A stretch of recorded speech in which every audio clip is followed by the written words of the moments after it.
तूफानी रात थी। हवा जोर से चल रही थी। बिजलियों की कड़कड़ाहट से पूरा आसमान चमक रहा था।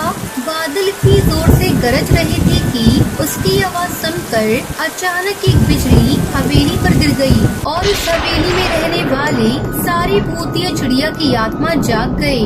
आज महीनों के बाद इस हवेली पर बिजली गिरी है। आज वही दिन है जब कोई खुद हमारा शिकार बनने आ रहा है। चलो अब हम सब खूबसूरत पुतले बन जाते हैं। हमें देखकर उन पक्षियों को भनक तक नहीं होगी कि हम असल में भूतिया चिड़िया की आत्मा है। ऐसी भयानक रात में बंटी, हरी, टुनटुनी और कालू तूफान में फंस गए थे। सब पिकनिक मनाने के लिए नैनीताल जा रहे थे। अचानक आए इस तूफान के कारण उन्हें बीच में ही रुकना पड़ा। तभी जोर से बिजली कड़की और उस बिजली की रोशनी में उन्हें वही हवेली दिखाई दी। वो सब उस हवेली के गेट पर चले गए। सभी पूरी तरह भीग चुके थे। गेट पर एक डरावने चेहरे का चौकीदार खड़ा था। उसे देखकर टुनटुनी की चीख निकल गई। हम इस तूफान में फंस गए हैं, आगे नहीं जा सकते। आज की रात गुजारने के लिए यहाँ आए हैं। वैसे अंदर खाने पीने का इंतजाम तो हो जाएगा ना? क्यों नहीं, जरूर आइए, अंदर सबके खाने पीने का इंतजाम हो जाएगा। चौकीदार के पीछे सब दोस्त चले गए। हवेली अंदर से बहुत बड़ी थी। चौकीदार के जाते ही सब दोस्त पूरी हवेली में घूमने लगे। वो सब बातें कर ही रहे थे कि अचानक वो पुतले चलने लगे। ये देखकर वो सब डर गए और वहाँ से भागने लगे।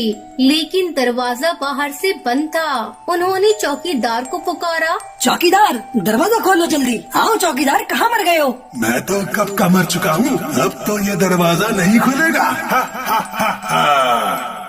वो समझ गई कि असल में ये चौकीदार भी भूतिया चिड़िया की आत्मा है। उन सारे पुतलों ने सभी दोस्तों को घेर लिया। जोर से एक बिजली कड़की और सारे सुंदर पुतले अपने असली रूप में आ गए। उन्हें देखकर वो समझ गई कि जिस पुरानी हवेली में वो सब आए हैं, असल में वो एक भूतिया हवेली है। सब दोस्तों का डर के मारे गला सूख रहा था। किसी को कुछ समझ नहीं आ रहा था कि इन भूतों के चुंगल से कैसे बचे। तभी बंटी की नजर टुनटुनी के गले में पहने हुए लॉकेट पर गई। उसने कहा, टुनटुनी, तुम्हारे गले में लॉकेट है, उसे हाथ में पकड़कर भगवान को मदद के लिए बुलाओ। अब वही हमारी मदद करेंगे। टुनटुनी ने तुरंत उस लॉकेट को हाथ में पकड़ा और कहने लगी, हे ऊपर वाली, अब आप ही हमें भूतिया चिड़िया की आत्मा से बचा सकते हैं। हमारी मदद कीजिए।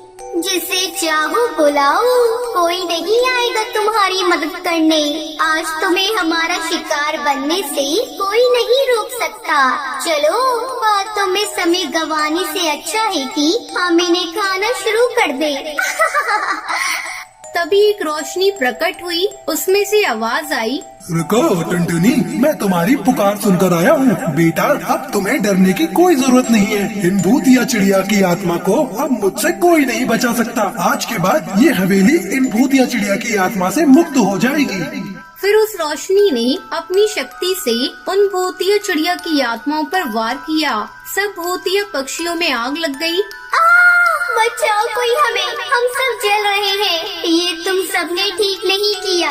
इसका बदला लेने हम जरूर आएंगे। ये कहते ही वो सब जलकर राख हो गए। वो हवेली हमेशा के लिए भूतिया चिड़िया की आत्माओं से मुक्त हो गई।